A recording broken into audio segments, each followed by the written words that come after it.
이 시간에는 우리를 향한 하나님의 뜻이란 제목으로 함께 말씀의 은혜를 나누길 원합니다.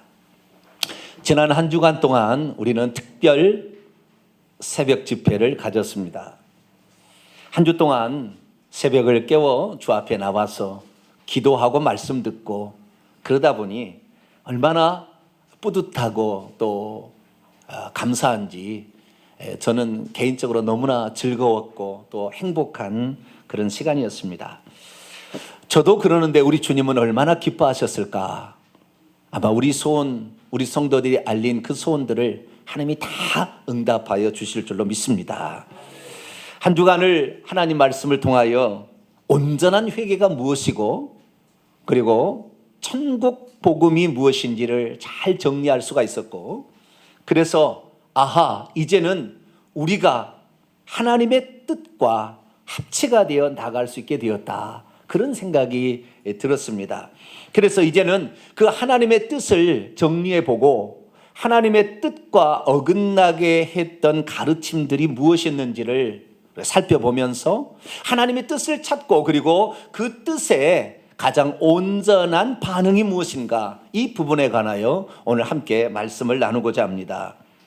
특별히 특별 새벽 집회 기간 끝나고 마지막 날이라 프린트물을 준비를 했습니다. 그래서 함께 읽어가면서 이 말씀의 은혜를 나누기를 원합니다.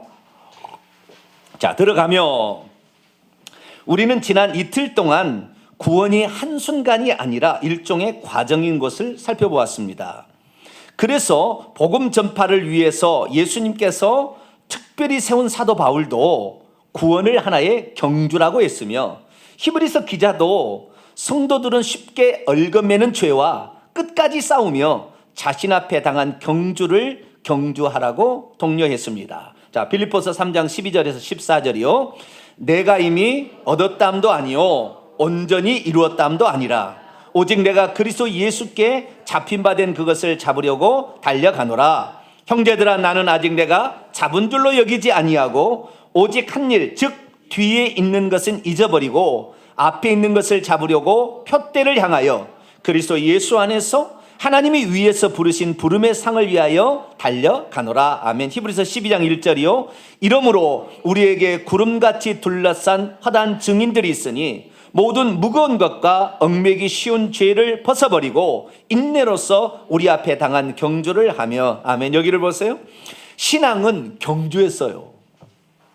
한순간에 어떤 깨달음으로 신앙을 갖는 것이 아니었습니다. 우리가 구원 얻는 것도 마찬가지입니다. 한순간에 깨달았다고 되는 것이 아니라 그 깨달음이 또 알았지만 넘어지고 다시 일어나고 이렇게 함으로 그 경주를 끝까지 완성해야 되는 거예요. 그런데 많은 사람들이 신앙은 어느 순간에 내가 믿음을 가지면 다 가져버렸다 이렇게 생각하는데 그게 아니었던 거예요. 신앙은 경주를 시작했으나 완주하지 못할 자도 있다는 것을 우리는 알아야 되는 것입니다. 경주를 시작했어요. 그러나 끝까지 그 경주를 못하게 되면 결국에 그 사람은 낙오자가 될 수밖에 없는 것입니다. 그래서 이 경주를 잘 해야 되는데 우리가 경주를 할 때 많은 여러 가지 난관들이 우리를 찾아오게 됩니다. 그 난관들을 극복해서 결국에 꼬린점에 도달하는 것이지, 그 난관을 극복하지 못하면 넘어지고 결국에 자빠져서 구원을 이루지 못할 수도 있다는 것이죠. 그럼 무엇입니까? 여기에 보니까 우리에게 무거운 짐, 이것이 죄인데요, 무거운 짐이 우리를 붙잡고 있으면, 이 죄가 우리를 붙잡고 있으면 결국에 우리가 신앙의 경주를 시작했으나 완주하지 못한다는 것입니다. 그래서 우리가 이 경주를 잘하려면 우리는 한사코 죄의 무거운 짐을 벗어버려야 돼요. 이것을 벗어버리지 않으면 우리는 결국에 그 경주를 완주하지 못하는 거예요. 저와 여러분이 이 신앙생활을 이미 출발해서 지금 달려가고 있습니다. 어떤 분은 중간까지 왔을지도 모르고 어떤 사람은 이 꼬린지점에 가까이 왔을지 모르지만 우리는 대부분 지금 신앙의 노선 위에, 구원의 여정 안에, 지금 트랙 안에 위에 있습니다. 우리가 시작한 이 구원을, 이 경주를 끝까지 완주할 수 있게 되기를 축원합니다. 그러면 이 완주를 어떻게 잘할 수 있느냐? 그때 우리를 완주할 수 있도록 도와주는 것들이 있습니다. 그런데 그 도와주는 것들이 무엇인지를 우리가 알아야 되고요. 그것을 잘못 알게 되면 우리의 경주는 더 어려워지게 됩니다. 그래서 이 시간에는 우리의 경주를 완주할 때 도와주는 것이 무엇인가, 이것을 조금 더 살펴보도록 하겠습니다. 자, 넘어갑니다. 하지만 구원을 순간처럼 여기고 오직 믿음과 만세전 예정을 주장했던 종교개혁자들의 주장은 지금까지 숱한 폐해를 낳고 있습니다. 그렇다면 종교개혁자들의 잘못된 구원가는 무엇일까요? 이들의 주장은 보통 네 가지로 요약이 됩니다. 그들은 첫째, 구원은 믿기만 하면 쉽게 얻을 수 있다고 했습니다. 하지만 우리 주님께서는 구원은 하나님의 뜻대로 행하는 자라야 얻을 수 있는 좁은 길이라고 하셨고, 또한 구원 얻는 자도 아주 적을 것이라고 했습니다. 그리고 두 번째, 종교개혁자들은 구원은 만세전에 개인적으로 예정된 것이라고 했습니다. 하지만 만세전에 예정된 개인 구원은 한 사람도 없으며, 있다면 개인에 대한 사역적인 예정만 있었을 뿐입니다.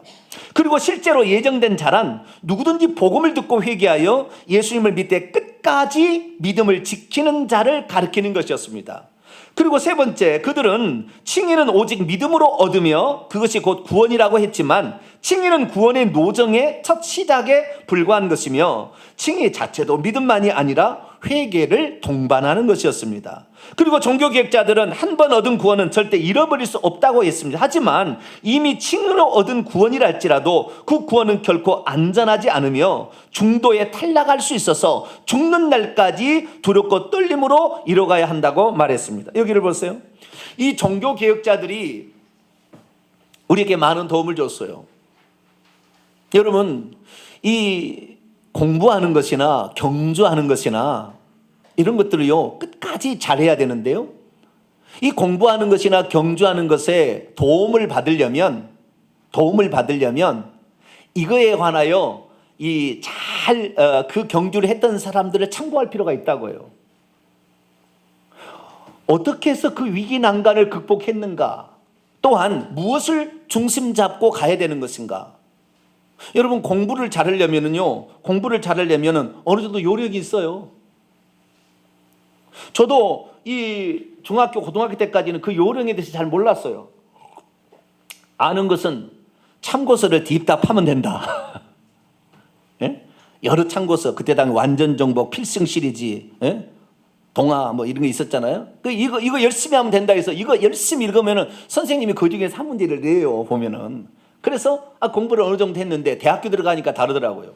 그럼 그래 대학교 가서 제가 그때부터는 공부를 잘하게 됐어요. 왜냐하면 그때부터 공부를 잘할 수 있는 신앙도 구원까지 딱 이르는데 어떤 요령이 있는 거예요. 66권은 성경책이 되는데 이걸 다 알 수 없잖아요. 그래서 뭔가 요점 정리를 잘 해놓고 이게 구원을 완성할 수 있도록 지침을 얻은 게 좋은 거지요. 그래서 제가 알아보니까 이렇게 공부를 잘하는 거예요. 알아봤더니 첫째, 이 대학 교수들이 무슨 시험 문제를 내는지 미리 알아야 합니다. 그래서 지난 학기나 그 전 1년 전에 어떤 시험 문제를 냈는지를 빨리 알아요. 선배들한테 알든지 조교한테 알든지 아니면 복사집에 가서 알든지, 어쨌든 그것을 다 미리 입수를 해가지고 문제를 다 풀어봐야 돼요. 이 교수는 여기에 중점적으로 시험을 내는구나. 출제 경향을 빨리 알고 핵심 그거 사항을 알아야 되는 거예요. 그리고 두 번째, 강의 시간에 이 교수가 얘기하는 것을 잘 들어보면 어디서 시험이 내겠다 느낌이 와요. 강조를 할 때가 있거든요. 그런 걸 잘 요점 정리를 해놔야 돼요.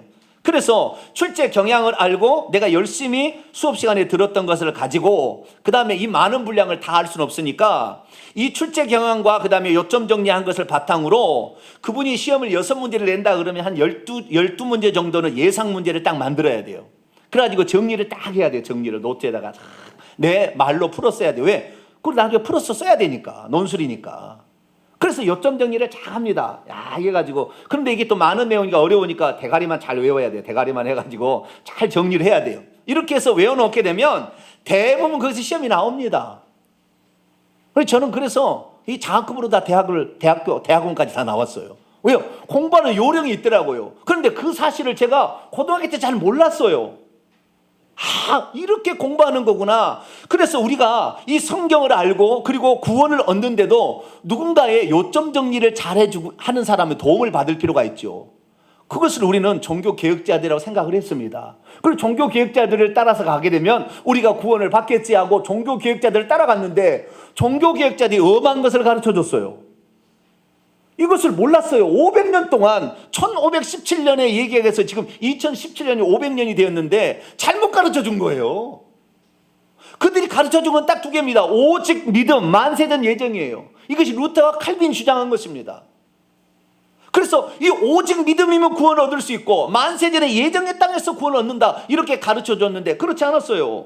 뭡니까? 그들이 가르쳐주는 것은 믿기만 하면 쉽게 구원을 얻을 수 있다 그랬는데 아니요, 주님은 그렇게 얘기하지 않았습니다. 뭐라고 얘기했었습니까? 좁은 문으로 들어가라.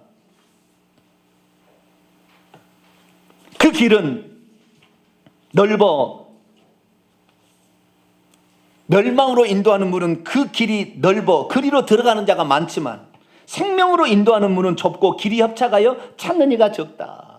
그렇게 말했습니다.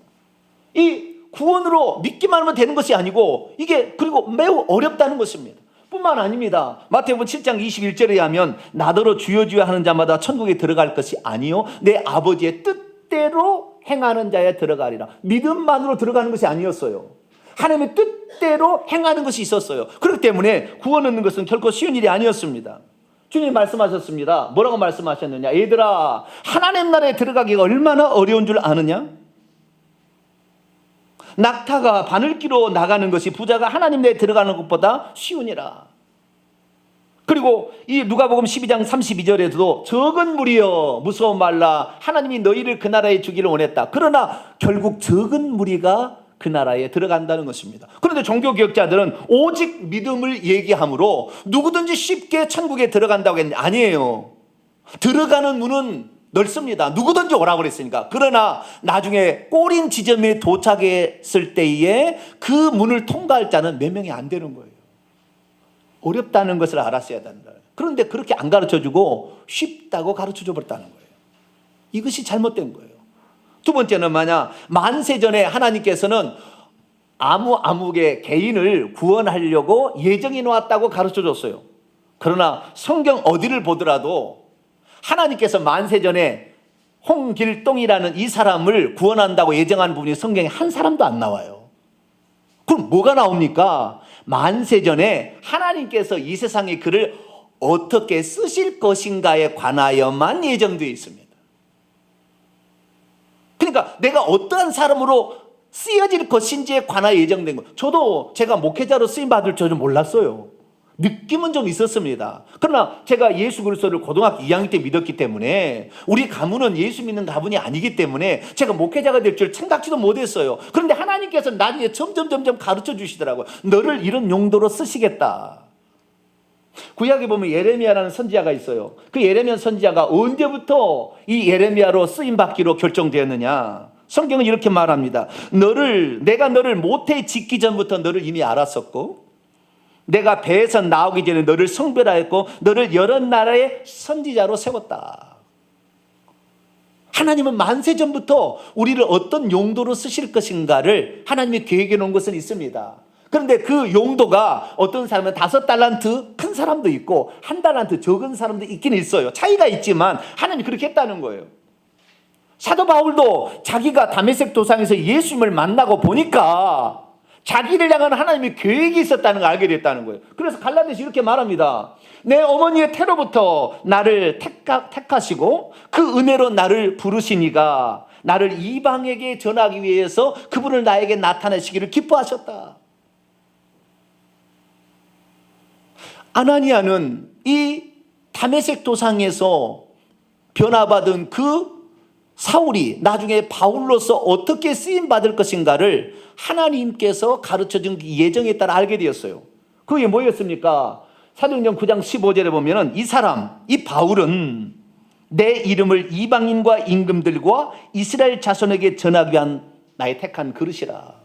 다시 말해서 이 세상에 우리가 살아가는 때는 어떤 용도로 쓰임받을 것인지에 대해서 하나님은 예정해 놓았지만 그렇다고 해서 그 사람을 구원한다고 예정한 건 없어요. 그 사람의 구원은 고군분투하며 달려가서 결국에 구원을 얻게 되는 것이지 만세전부터 이름 석자 아무개를 구원한다고 예정한 것이 아니었어요. 하나님은 모든 사람이 예수 그리스도의 복음을 듣고 회개하여 그 믿음을 끝까지 지키는 자를 구원한다고 예정해 놓은 것입니다. 할렐루야. 만세전부터 아무것도 안 한 그를 누구라고 예정해 놓은 것이 아니라 복음을 듣고 회개하고 그 믿음을 끝까지 지키는 자를 구원한다고 했어요. 요한복음 3장 16절에도 하나님이 세상을 사랑하사 우리를 구원자를 주셨는데 이는 그를 믿는 모든 자를 구원한다고 그랬지, 어느 예정된 한 사람을 얘기하지 않았어요. 누구든지 그렇다고. 그러나 누구든지 들어갈 수는 없죠.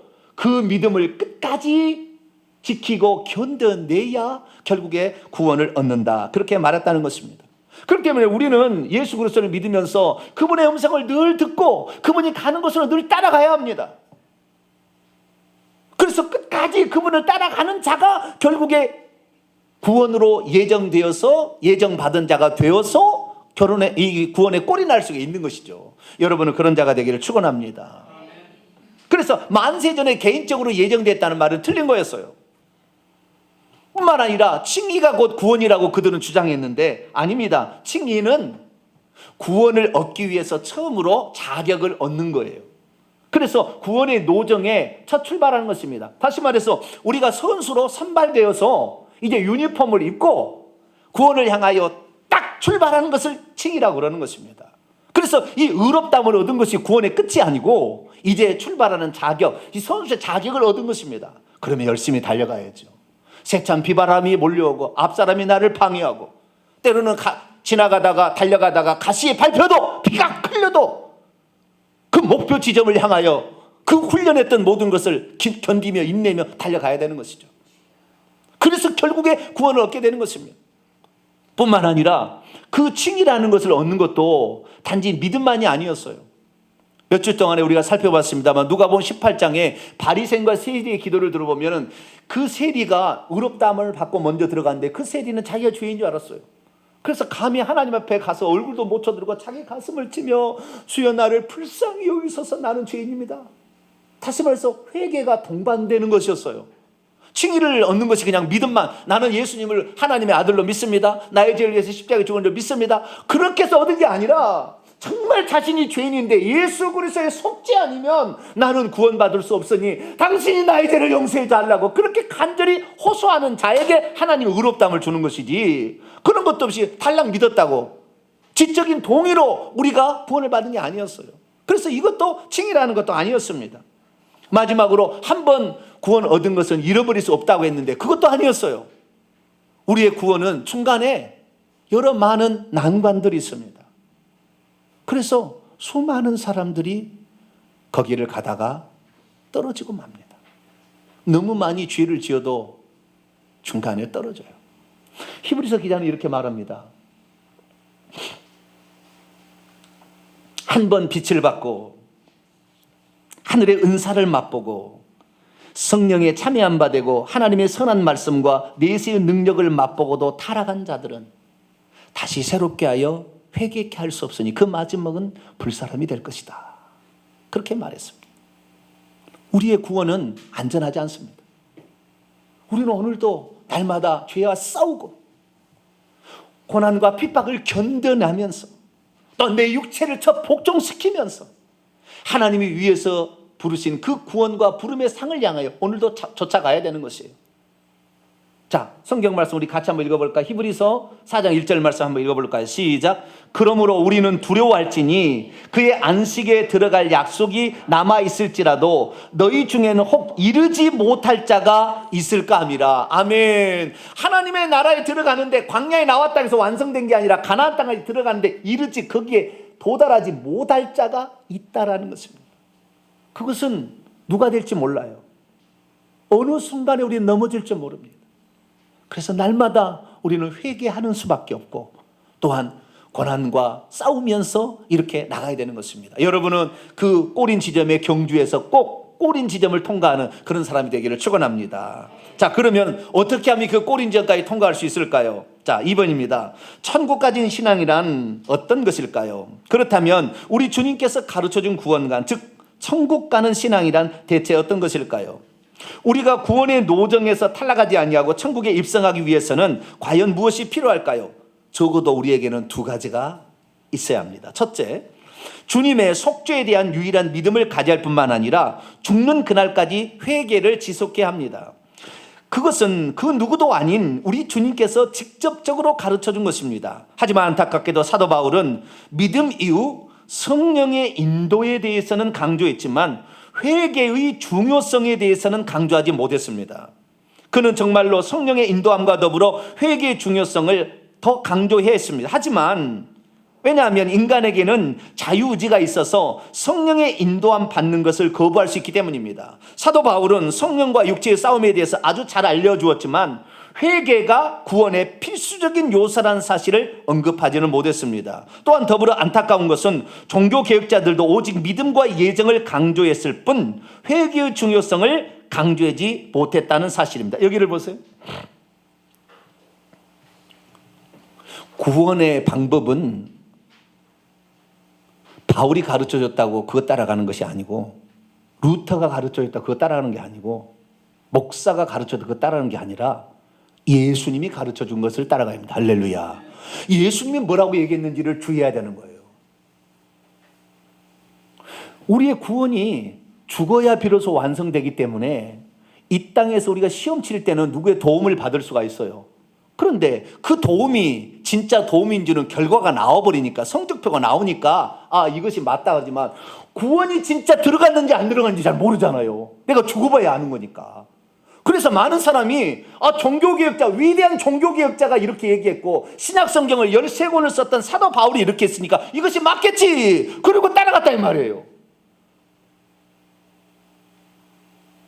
그런데 예수님이 어떻게 천국에 가는지를 가르쳐준 거기에는 주의하지 않고, 하나님이 육신이 되어서 말씀하신 데 주의하지 않고 쉽게 가는 길, 편히 가는 길, 이런 걸 좋아하니 그래? 그러면 나 거기 따라가야지, 이렇게 가버린 거였어요. 그러나 주님은 뭐라고 했습니까? 마태복음 4장 17절에 회개하라, 천국이 가까웠다, 이렇게 얘기했다는 거예요. 우리가 천국에 들어가기 위해서는 예수 그리스도에 대한 복음을 듣고 믿게 된 다음에 회개를 해야 된다는 거예요. 할렐루야. 이 회개를 해야만이 비로소 천국에 들어간다는 것을 예수님이 얘기하셨어요.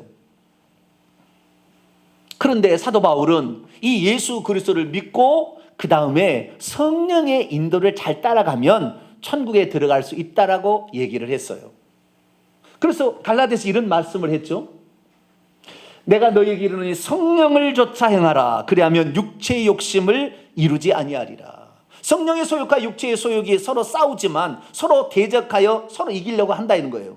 그러나 너희가 성령을 좇아가면 너가 싸움에서 승리할 수 있다고 가르쳐줬어요. 그런데 우리가 사실 하나님의 뜻대로 살기를 기뻐하는 것이 다 좋아할 수는 없어요. 왜? 인간은 자유의지가 있어가지고 죄가, 몰래 먹는 사과가 맛있다고 이 죄가 나를 유혹하면은 자주 넘어가는 약점이 있다는 거예요. 그러니까 육체의 소욕을 통하여 우리가 넘어갈 때는 빨리 그 죄를 씻어서 귀신이 우리를 공격해 들어오는 것을 막아내야 결국에 꼬린점에 갈 수 있는데, 성령의 인도만 딥다 강조했다는 거예요. 사도 바울이 다 그럴 줄 알고 너무 쉽게 본 거예요. 사도 바울도 다 이렇게 따라올 줄 알았어요. 근데 그렇게 얘기했는데 사실 성령의 인도를 따라간 사람이 얼마나 있습니까? 오히려 죄에게 넘어져가지고 나중에는 절망하고 낙망하고, 아니 또 오직 믿음과 만세전 예정을 들어보면 나는 그래도 구원을 받겠구나는 안도함으로 말미암아 오히려 구원에서 미끄러지겠다는 거예요. 우리는 사도 바울이 말했던 성령의 인도도 중요합니다. 그러나 예수 그리스도께 가르쳐준 그 핵심은 성령의 인도. 이건 요한복음 14장에서 16장에 나옵니다. 보혜사 성령을 내 대신 보내줄 테니까 그가 와서 죄와 의와 심판에 책망할 때 너희들 책망을 듣고, 그 성령이 가르쳐준 예수님이 누군지를 깨닫고 내가 한 말을 기억하게 할 때 너희들이 그분을 따라가라 얘기하셨어요. 그러나 거기에 더불어서 죄를 회개하라 라는 말씀을 주님이 하셨다는 거죠. 그렇기 때문에 우리는 성령의 인도함의 중요성뿐만 아니라 회개의 중요성도 인지를 했어야 되는데, 회개의 중요성, 사도 바울이 써놓은 13개의 성경책 읽어보세요. 회개의 중요성이 거의 안 나와요. 그래서 우리가 쉽게 구원을 얻으려는 생각과 편성하여 잘못된 길을 가버리고 말았어요. 우리는 이제 벗어나야 합니다. 왜냐고요? 이 성령의 인도를 따라가려고 해도 우리에게 두 가지 큰 구원을 방해하는 세력이 있습니다. 자, 그 다음 봅니다. 사실 사람이 구원을 얻기까지는 두 가지 방해 세력이 있습니다. 그것을 대비토록 해야 했습니다. 그것은 바로 내부적인 요인으로서 우리 안에 들어있는 죄된 본성, 죄성과 외부적인 요인으로서 우리 밖에서 유혹하는 사단과 귀신들입니다. 죄성과 사단과 귀신들을 이기려면 성령 충만을 받아야 되고 더불어서 꼭 회개가 필요한 것인데, 사도 바울은 종교개혁자들은 회개의 중요성을 그렇게 강조하지 못했던 것입니다. 큰일입니다. 회개 없이는 구원받을 사람이 아무도 없습니다. 우리 주 예수님 위에는 어느 누구도 완전하지 않기 때문입니다. 인간의 탐욕은 뱀의 꾀임을 받기 전부터 있었습니다. 그래서 하나님처럼 되고자 하는 욕망을 드러내었습니다. 그러므로 우리는 죽는 그 순간까지 성령의 인도를 받아야 하고 또 회개를 해야 하는 것입니다. 그래서 예수께서 공생애를 시작하실 때 첫 말씀이 바로 회개하라라는 것이었으며, 제자들을 파송할 때도 회개할 것을 외치셨습니다. 그리고 요한계시록을 보면 부활 승천 후 범죄한 5교회를 향해 오직 회개할 것을 주문하셨습니다. 그러므로 우리가 구원받고 천국 가려면 반드시 회개한다는 것을 잊지 말아야 합니다. 할렐루야. 우리가 천국에 들어가려면 어떻게 한다고요? 성령의 인도를 따라가야 돼요. 오직 성령의 충만함을 받아야 돼요. 그러나 회개를 하지 못한다고 한다면 우리도 똑같이 다른 사람과 출발을 했지만 망할 수밖에 없다. 주님은 그렇게 말씀했던 것입니다. 주님은 회개해야 천국에 들어간다. 회개하고 복음을 믿으라고 말했습니다. 그리고 제자들에게도 그것을 꼭 전파하라. 그래서 제자들이 나가서 전파하는 것이 회개하라라고 전파했다는 것입니다. 특별히 요한계시록 읽어보게 되면 그 칭찬받지 않은 5교회는 항상 회개하라고 그랬습니다. 만약 회개치 아니한다면 촛대를 그 자리에서 옮겨버리겠다. 회개치 아니한다면 내 입에 검으로 너를 칼로 쳐버리겠다. 그리고 회개치 아니한다면 너를 큰 환난 가운데 던지겠다. 그렇게 말했습니다. 우리는 회개를 해야 될 줄로 믿습니다. 열심을 품고 회개하며 달려가는 저와 여러분 되시기를 간절히 바랍니다. 자, 그러면 이제 우리가 이 회개와 더불어서 한 가지 또 주의할 건 무엇일까요? 둘째, 자신이 과연 구원받기에 합당한 사람이 날마다 실천적인 삶으로 확인해야 합니다.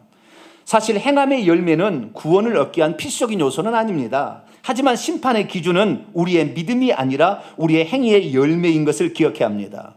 그러므로 우리는 자신의 믿음이 온전한 믿음인지 늘 확인하면서 계속해서 선한 싸움을 싸워야 합니다. 그렇습니다. 예수께서는 죄된 본성과 마귀와 싸워서 이기는 자가 천국에 입성할 것이라고 분명하게 말씀하셨습니다. 야고보에서 기록된 말씀처럼 행함이 없는 믿음은 죽은 것임을 알아야 합니다. 자신이 진정 성령의 인도를 받아 죄와 싸우는 자라면 그는 오늘도 아름다운 열매를 맺고 있을 것입니다. 만약 그렇지 않다면 그는 지금 성령의 인도함을 받는 것이 아니라 귀신의 인도함을 받는 것이고, 죄와 싸우지 않고 죄와 적당히 타협하고 있는 것일 수 있습니다. 그렇게 살다가 회개치 못하면 그는 지옥행입니다.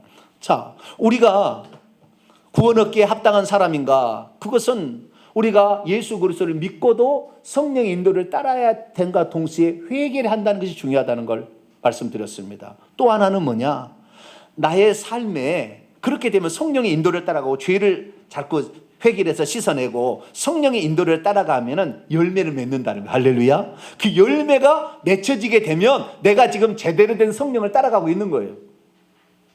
그리고 죄성이 점점 약해지고 죄는 씻어지고 있는 거예요. 그런데 내 삶에 열매가 없다. 그런데도 나는 믿음만 있으니까 나는 천국 가겠지. 아니에요. 그렇지 않다는 것입니다. 주님께서는 심판할 때 어떻게 하시냐 아십니까? 네가 줄일 때 먹을 것을 주었고 목마를 때 마시게 하였고 나그네 됐을 때 영접하였고 헐벗었을 때에 옷을 입혀주고 병들었을 때 돌아보았다. 감옥에 갇혔을 때 돌아보는 것을 통하여 양의 자리에 창세로부터 예비된 그 나라를 영생을 상속하리라 그랬다는 말. 심판의 기준은 믿음이 아니라 우리의 행위대로 심판한다고 그랬다는 거예요. 그렇기 때문에 늘 행위를 주의해 봐야 됩니다. 물론 행위가 우리의 구원의 필수적인 요소는 아닙니다. 그러나 그것을 통하여 내가 구원을 향하여 바로 가고 있는지 우리는 확인할 수가 있는 것입니다. 그렇기 때문에 우리는 날마다 믿음의 선한 싸움을 싸워야 될 줄 믿습니다. 죄와 싸워서 이기는 자가 하늘나라를 상속받는 것이지, 죄를 지는 자는 결국에 불과 유황으로 타는 둘째 사망의 해를 받을 수밖에 없는 것이죠.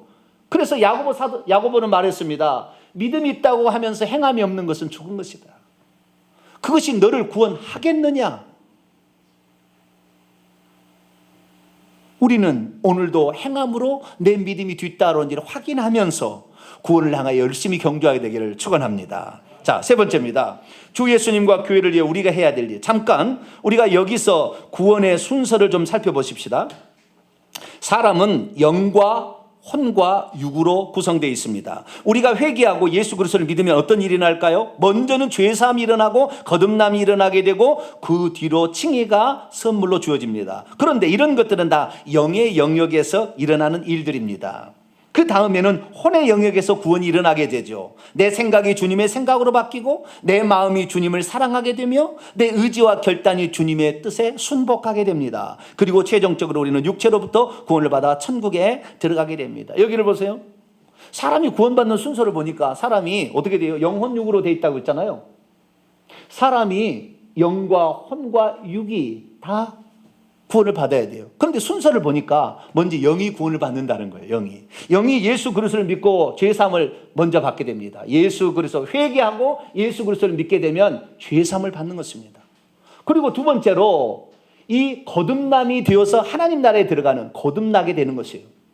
그러면은 칭의가 선물로 우리에게 주어지게 되는 것이에요. 이것이 영의 구원입니다.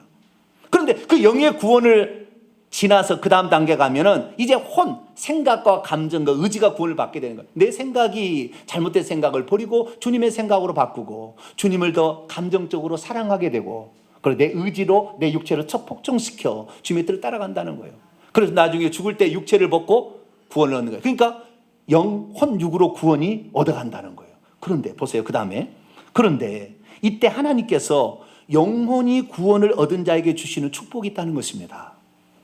그것은 우리의 삶의 필요를 하나님이 채워주신다는 것입니다. 먼저 아브라함의 개인의 경우를 보십시다. 아브라함이 하나님을 믿고 따르자 하나님께서는 그가 기근이들의 애굽에 들어갔어서 나올 때는 우양과 노비와 나귀와 낙타를 가지고 나오게 하셨습니다. 그리고 그가 비록 남의 땅에서 살았지만 그에게 소와 양떼가 넘치게 해주셨죠. 다시 말해 물질적인 복을 그에게 덤으로 주신 것입니다. 이와 같은 것은 민족도 마찬가지입니다. 하나님께서 애굽에서 종살이하던 이스라엘 백성을 건져내실 때 이스라엘 백성들이 애굽과 맞서서 한 일은 있었습니까? 아무것도 없었습니다. 다만 애굽에 있는 은금패물과 의복을 달라고 애굽 사람이 요청하라고 하였죠. 그래서 믿음으로 유월절 의식을 행한 그날 밤 이스라엘 백성들은 애굽 사람들을 찾아가 그에게 은금패물과 의복을 달라고 하였습니다. 그러자 그들은 아무런 없이 그것을 내주었습니다. 여기서 애굽은 세상을 상징합니다. 출애굽 12장 35절에서 36절이요. 이스라엘 자손이 모세의 말대로 하여 애굽 사람에게 은금 패물과 의복을 구하매 여호와께서 애굽 사람에게 이스라엘 백성에게 은혜를 입히게 하사 그들이 구하는 대로 주게 하심으로 그들이 애굽 사람의 물품을 취하였더라. 아멘. 여기를 보세요. 사람이 영이 구원을 받는 것은 눈에 안 보여요. 눈에 안 보여요. 혼이 구원을 받는 것은 어느 정도 판단이 됩니다. 그러나 영이 구원을 받아야 결국 천국에 들어가는 거고, 그런데 이 영이 구원을 받고 혼이 구원을 받아가기 위해서 노력하는 사람에게 하나님께서는 네가 바른 길을 가고 있다고 덤으로 선물을 안겨준다는 거예요. 그것은 우리의 삶의 필요를, 육체의 필요를 하나님이 채워준다는 것입니다. 자, 여기를 보세요. 요한 3서 1장 2절을 보면 사랑하는 자여 내 영혼이 잘됨 같이 내가 범사가 잘되고 강건하기를 내가 간구하노라. 영혼이 잘되고 범사가 잘되기를 하나님께서 원하신다 그래요. 이 장로를 통해 얘기하고 있어요.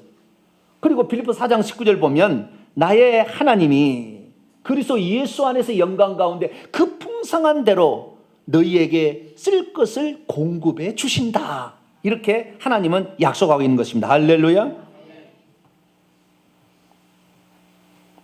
그래서 우리가 이렇게 하나님께서 영혼의 축복을 받는 자들에게는 이 땅에 살아가는 삶의 필요를 채운다는 것을 우리는 알아야 돼요. 아, 그렇구나. 이렇게 채워주시는 것이 정상이구나.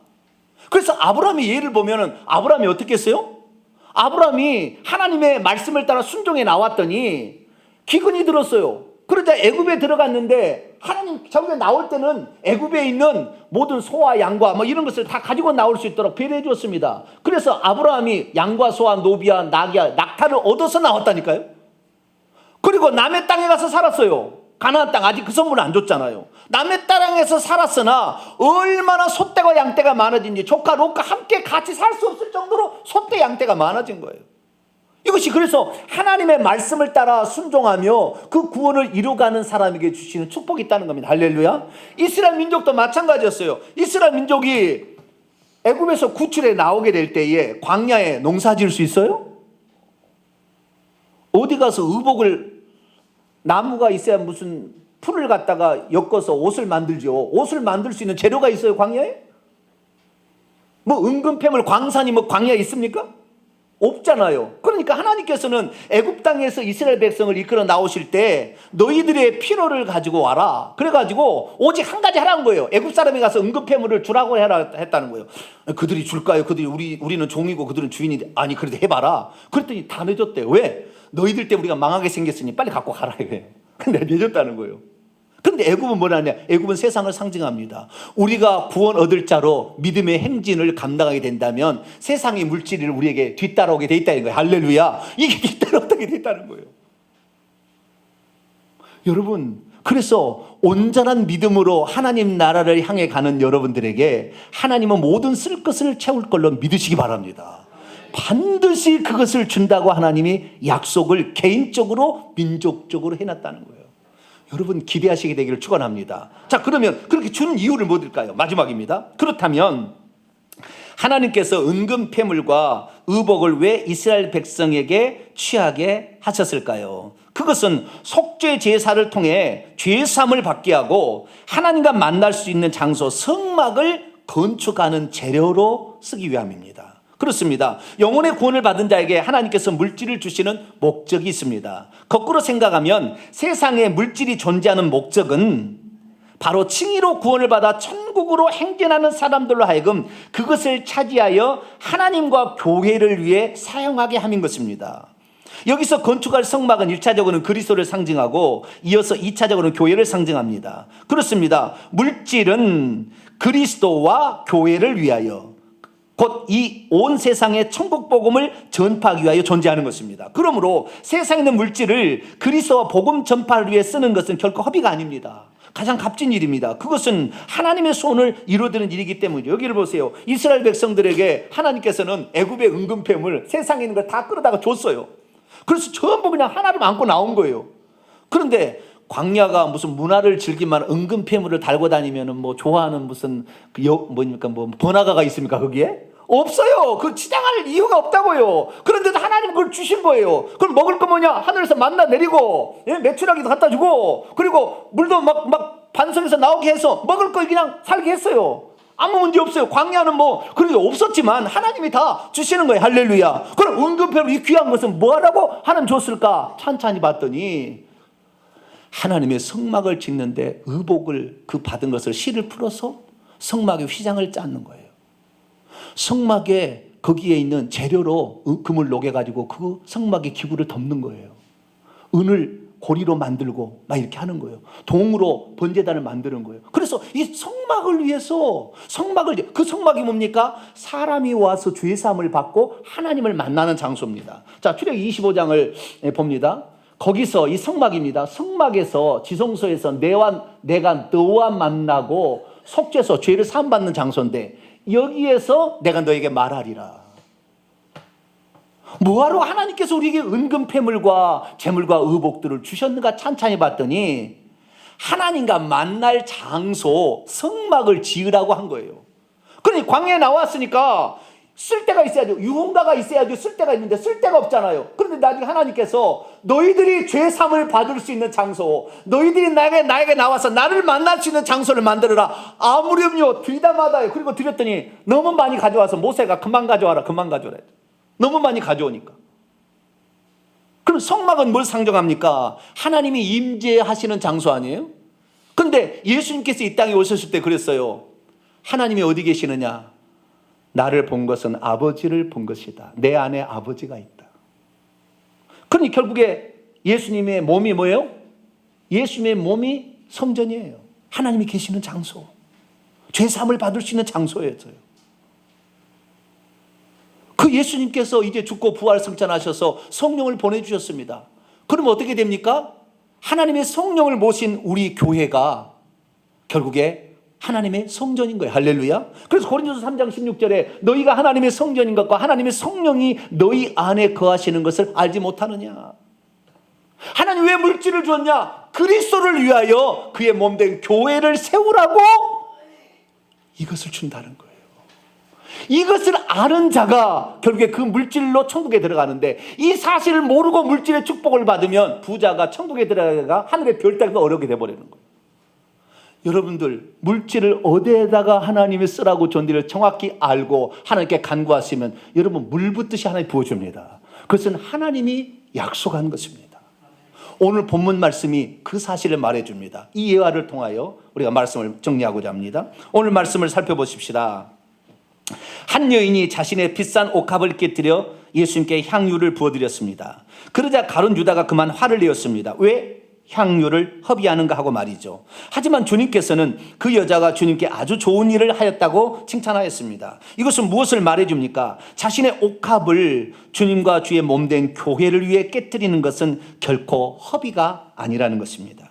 그런 주님께서는 복음이 전파되는 곳마다 이 여인이 온 정성을 다해 산 일을 언급하면서 그녀를 잊지 말라 그렇게 하셨습니다. 그렇습니다. 참된 구원을 전파하도록 하나님께서는 오늘도 우리에게 물질을 주십니다. 그것은 영적 싸움에서 승리한 자에게 주어진 전리품입니다. 성도들이여, 자신이 가진 물질과 은사와 달란트 그리고 시간을 어디에 써야 허비가 되지 않냐고 값진 것이 될 수 있을까요? 만약 자신이 주께 드릴 것이 없다면 이것을 취할 권리가 우리에 있다는 것을 명심하십시오. 우리도 이제는 먼저 그의 나라와 그의 의를 구하여 하나님을 기쁘시게 해드리는 자가 되기를 바랍니다. 여기를 보세요.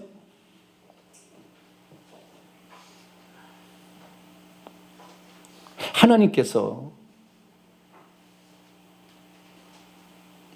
우리가 참된 구원을 알고 가는 자들에게 주시는 보너스가 있는데, 그것은 우리의 삶의 필요할 뿐마다 그 필요를 쓰기에도 남음이 있는 은근 폐물과 의복까지 넘치게 주신다는 것입니다. 그런데 그것을 어디다 쓰라고 주라느냐? 예수님이 이렇게 말씀하셨어요. 나와 복음을 위하여 그 모든 것을 다 쓰게 된 자는 결국에 내세에서 영생을 받지 못할 자가 없다. 누가복음 18장에 보면은 이렇게 되어 있어요. 하나님의 나라를 위하여 이런 것들을 기꺼이 버리는 자는, 내놓는 자는 현세에서도 여러 배 받을 뿐만 아니라 내세에서 영생을 받지 못할 자가 없다. 저는 그동안에 오늘 새벽에 하나님이 저에게 꿈으로 이 오늘 설교를 준비하는데 제게 가르쳐 줬어요. 뭐라고 가르쳐 줬냐? 제가 오늘 처음 얘기합니다. 어떻게 앞으로 되어질 걸 저에게 보여주셨어요. 근데 그 보여준 게 뭐냐? 성전을 지으라 이거예요.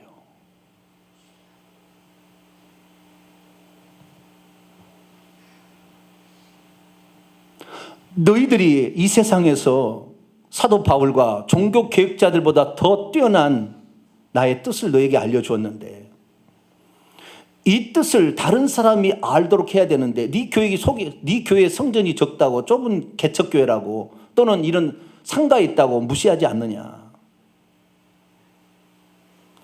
이 놀라운 복음이 온 땅에 증거되려면 이 참다운 복음을 가진 자를 통하여 복음이 증거해야 될 것이 아니냐. 남들도, 세상 사람도 부러워할 만한 그것이 필요하다. 왜 다윗이 성막에 그냥 거기다 하나님 모시면 되는데 왜 그렇게 세상의 최고 아름다운 성전을 했냐? 하나님을 무시하지 못하도록, 살아계신 하나님이 거기에 있다는 것을 절대 세상 사람이 조소하지 못하도록 너는 그것을 지어라. 저는 욕심 없어요. 저는 여기도 충분합니다. 저는 우리 성도들 여기도 충분해요. 충분하는데 이 사실을 무시한다는 말이에요. 진실된 믿음을 가지고 정말 하나님의 뜻대로 온전히 살려고 하는 것을 무시하는 거예요. 세상. 왜? 규모를 보고 따지니까. 우리는 성전에 미련 없습니다. 그러나 하나님께서는 세상 사람이 더 이상 무시하지 못하도록 내가 너에게 부족하면 부어줄 것이다. 할렐루야. 그런 사람을 보내줄 것이다. 할렐루야. 그러니 너희들도 세상 사람이 부러워할 걸 해라. 그래서 참 진리의 마음, 내 마음을 제대로 시원하게 해줄 걸 해라. 여러분, 그 여인이 옥합을 가져왔어요. 그걸 깨뜨려서 예수님께 부어주니까 옆에 가룟 유다가 이거 300데나리온 팔아서 가난한 자에게 주면 더 좋지 않겠는가. 한 데나리온은 노동자 하루 품삯입니다. 300데나리온 300일치예요. 이걸 계산을 한다면 10만 원 친다면 3천만 원입니다. 예수님 몸 한번 이렇게 뭐 향순하게 하려고 3천만 원을 허비할 수가 있습니까? 그 협이죠. 가난한 자에게 차라리 나는 게 좋죠. 그런데 주님 뭐라고 하냐? 그가 나를 위하여 썼다면 그것은 결코 허비가 아니다. 네가 하나님의 영광을 위하여 물질을 쓰는 것은 결코 허비가 아니느니라. 이 세상 것을 취하는 것에 쓴다면 그것이 너에게 오히려 올무가 되어서 부자가 천국 못 들어가겠지만 나의 영광을 위해서 들어쓴다면 그것은 결단코 허비가 아니다. 우리가 왜 이 땅에 살아갑니까? 왜 이 땅에 우리가 물질을 가지고 은사가 있습니까? 하나님의 나라 그리스도를 위하여 그리고 주의 몸된 교회와 하나님의 나라를 위하여 할렐루야 이것을 드리게 될 때 하나님은 그것을 결단코 허비라고 보지 않는다는 귀한 것을 했으니 이 여자가 복음이 증거되는 것보다 이 여자가 한 일을 꼭 기억해라. 이것이 바로 너가 이 땅에 나의 뜻을 이루기 위해서 할 일이다. 그렇게 말씀하셨습니다. 우리 교회가 10년 차 되었습니다. 하나님은 얼마나 많은 진리 우리 가르쳤는지 모릅니다. 우리의 해야 될 일이 어떤 일일지 우리는 이제 주님께서 이렇게 간단히 말씀해 소프트웨어는 이제 어느 정도 되었다. 하드웨어를 만들어라. 하드웨어를 우리가 만들어서 이 놀라운 복음이 모든 사람에게 귀하게 여겨지고 그럼 모든 사람이 구원 얻는데 가장 중요한 역할을 하는 저희 교회 성도와 저희 교회가 되기를 간절히 축원합니다. 기도하겠습니다. 거룩하신 하나님 감사 찬양과 영광을 주님 앞에 돌립니다. 우리가 어떤 사람이 되어야 될지 주여 왜 하나님 우리에게 물질을 더해 주시는지 아니면 구하는 자에게 주시는지 알게 해주셨습니다. 그리스도를 위하여 하나님 나라를 전파하기 위하여 필요하다면 하나님 채워주신다고 했으니 이제 이것을 통하여 그리스도를 위하여 우리가 드릴 수 있는 허비가 아닌 참된 귀한 것을 드리는 우리 모두가 되게 해 주옵소서. 우리 주 예수 그리스도의 이름으로 기도하옵나이다. 아멘. 자, 명령과 선포를 해보도록 하겠습니다. 자, 오른손을 쥐시고 같이 힘껏 우리가 외치도록 합니다. 감사하겠다.